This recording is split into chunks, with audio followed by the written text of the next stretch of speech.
Sunday Spotlight is brought to you by Bay Area Children's Theater.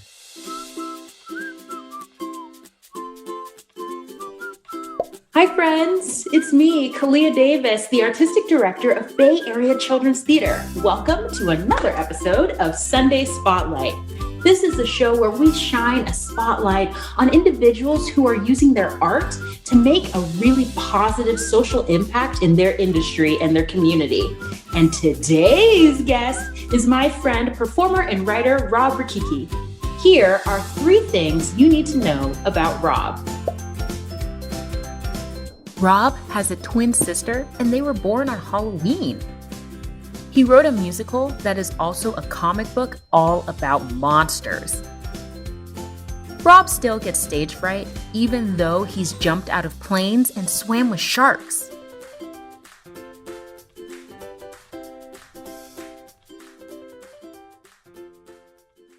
Hi, Rob. Welcome to the show. Thanks for having me. Yay! Well, we're just going to jump right in to get to know you a little bit better. So I asked all of my guests the same first question because we got kids watching. So what was someone that maybe you saw or something that you saw or heard as a kid that inspired you to pursue this career in the arts? There was upperclassman when I was in first grade and he was in third, I think. It was my neighbor, a very talented kid named Mark Harris. And he was very talented. And I was like, oh my gosh, there was a school play. He was in it. And I was like, oh, that's what I have to do. So I made my acting debut in Going Buggy at age whatever in first grade. Don't we love reminiscing on those very obscure, probably written by our classroom teacher shows from kindergarten and first grade? It's really fun. It is fun. I think Going Buggy is actually published. I don't know if it's still around, but the Bugs were asking for equal rights, and I was a lawyer that I think I helped the Bugs out. I had one line, but I delivered it pretty well, I think. What? You just blew my mind. Now I'm going to have to look up this show. A lot of people know about musicals and why musicals are super fun. And the thing about musicals is that the characters break into songs, and they usually do it for different reasons. Can you share why a character in a musical wants to even start singing? Where does that come from?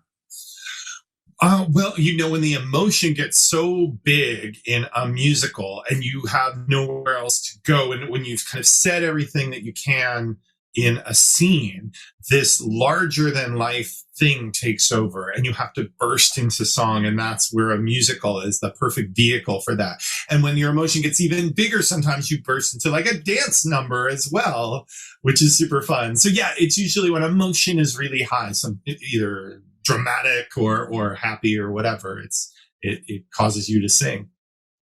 What's something that it inspires you to create a song for a character? You were just talking about emotions and the feelings that character might have. Is there a moment that you, as you're reading or creating a character, that you're like, oh, this is why you need to be singing right now? Yeah, I love to get into my characters' heads. I like to know the way they talk, the way they think.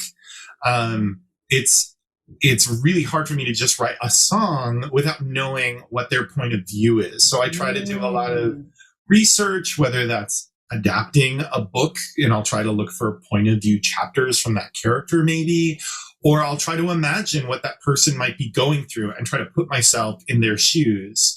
And then the words that they might use become the lyrics that they might sing.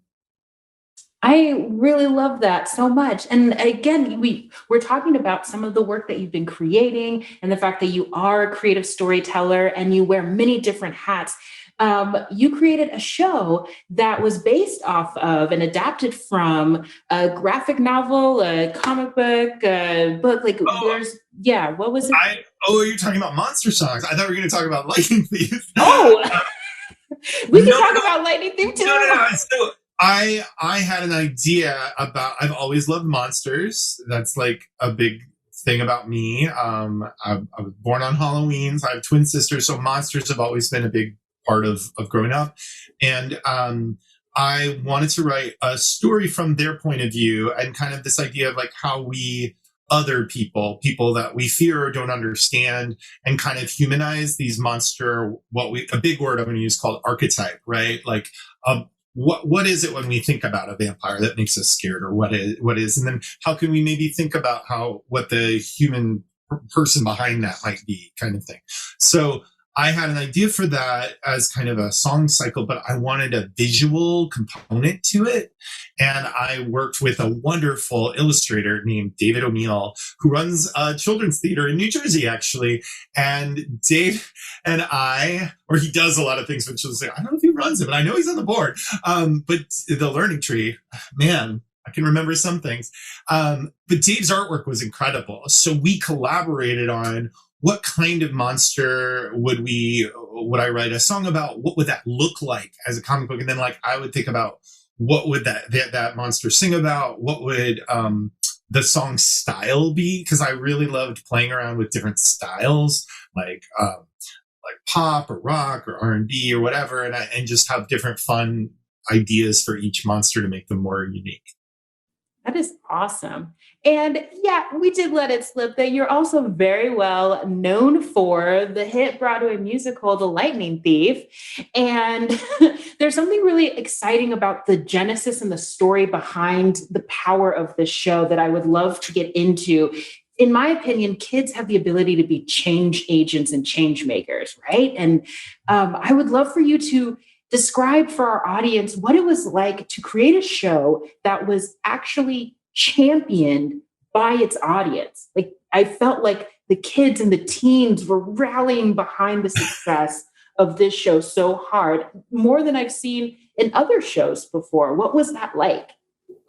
It was really thrilling and really rewarding to know that we were good stewards of the property, that we were trying really hard to do right by the author, Rick Riordan, and his universe that he created, which is this misfit kids, some of them from broken homes, some of them struggling with different things, but that they have this bond of friendship, and they have these kind of Greek superpowers that you don't even know. These like Greek gods and myths are all around us in the most unlikely places. And so we adapted it as a 1-hour show for young people. And then people just responded and they liked it and they liked it. And we got a nomination for something like that. Doesn't mean a lot of things, but because it was against shows like Hamilton for a 1-hour children's show, that all of a sudden pricked up a lot of people's ears. And they were like, what's that? And then we were able to expand it into a 2-act show. And then that just snowballed. And every step of the way, though, we wanted to make sure, are we being true to the books? And we would bring in young people to watch our rehearsals and our workshops. So make sure we were doing it right. Are we getting the story across? Is there things that they really care about from the books that they really want to make sure that we have in our story, that we retain? So we listened to them, but we tried to just tell the best version of that story we could. Why do you think young people related to this show so well? Well, I think there's something really fun about the way we told the story, because it's really scrappy and inventive. You know, these kids don't have a lot that they have to work with. So we set this adventure in like a kind of like a junkyard kind of area of like where like a abandoned skate park with all this construction stuff. So we see the magic. We see the actors actually make the incredible monsters and magic and things happen in front of us. And it's so theatrical and fun. And I think what Joe Tracz, our wonderful book writer, he wrote the script to the book. What he really wanted was for everyone to feel that they were welcome at camp. And I thought about when I was at camp as a kid, and this idea of like telling a story around a campfire, and that we can all tell a story together. And so this is about young people telling their side of this story. And I think that's why it resonated with a lot of people. And at the end of the show, they had this message that I thought was really powerful about how, you know, the world is a little messed up, and our parents, have kind of left us in this place, and they're doing the best they can. And sometimes we have to forgive them. And sometimes we have to make actions on our own terms and decide what's right and wrong ourselves. And so that idea of I'm going to make the change that I want to see in the world, it's something that we feel really empowered by. Yeah. And I think a lot of young people felt that message to be empowering as well. So, yeah. That's amazing. And I'm glad that you brought up also the design elements of creating a show. Sometimes we forget how important and impactful the design of what you're seeing when you go to the theater, what you can actually see. And then that world can bring you in. Just like you were saying, it's something that's relatable. Like the kids saw that and they're like, I know what that is. I've seen that before. They could recreate it on their own. I mean, I think that is something that's really crucial to the art of the story that you're trying to produce on stage for the kids to watch. Yeah, it was a lot of fun. And it was kind of like, what would I want to see on stage? And some of my favorite musicals are rock musicals. So I wanted to write a rock musical, and I wanted it to feel fun and inventive, that in a theatrical way that you could see, oh, how did they do that? I want to know how they did that. I bet we could figure something like that out. It's a little kind of a bit of a punk rock aesthetic to some things, where we shoot toilet paper at the audience and all kinds of fun things. So yeah, it's a little punk rock in some places, even though it's a family show. I love hearing about all of this. This is so great. Okay, well, we're about to close out our questions right now. It's been so great talking to you. I kind of wanted to ask you if you could attend this camp, and this camp has different families, right, that are specializing in a certain type of gift that they possess.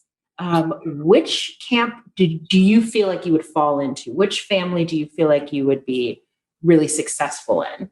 Oh, I don't know. That's hard I can tell you who my favorite character is, and that's that I like Annabeth a lot. I think because she's incredibly smart, and so maybe the Athena cabin, that's her mom, is they're all incredibly, they think about strategy, and they have to use their wits to conquer problems and things like that. So maybe the Athena cabin, that kind of.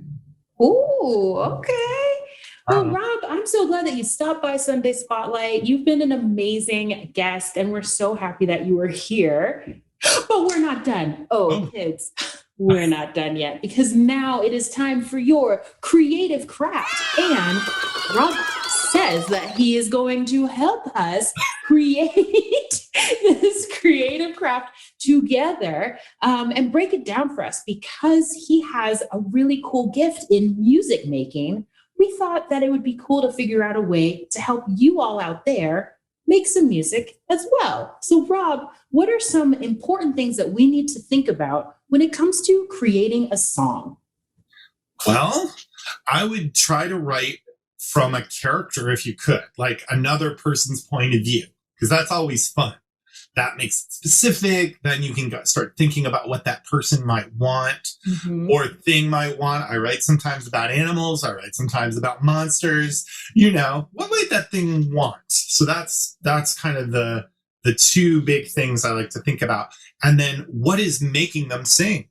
Why now? Right. What that goes into what they want. Like what is it that's making them sing?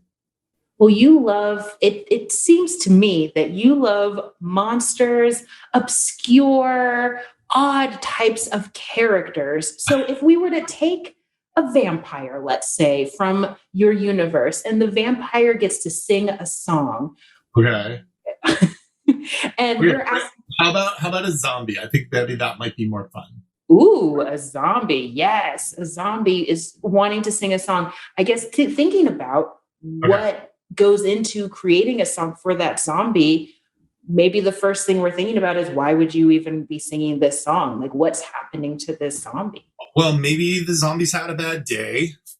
Yeah. Maybe the weather outside's kind of blah. Maybe it's rainy. Maybe maybe the zombie just needs a little pick-me-up and needs some tasty brains. Oh, actually, so maybe because we know zombies like to eat brains, I'm wondering, like, that might be what we call a hook to a song. So if I thought about, like, if I had like a melody and I was thinking tasty brains, that's a great hook for a song. Like, I want tasty brains, something like that. So that might be my chorus to the song that we call like the hook. Those kind of ideas. I know they're just musical terms. It doesn't really matter. But maybe I'll get a spooky sound. Ooh, that's kind of spooky. I'll make it kind of minor. So maybe he's spooky. All right, so this might be like, when it rains, when I have pains, the only cure is for brains. It could be really happy. I have brains, tasty brains. I just love those tasty brains.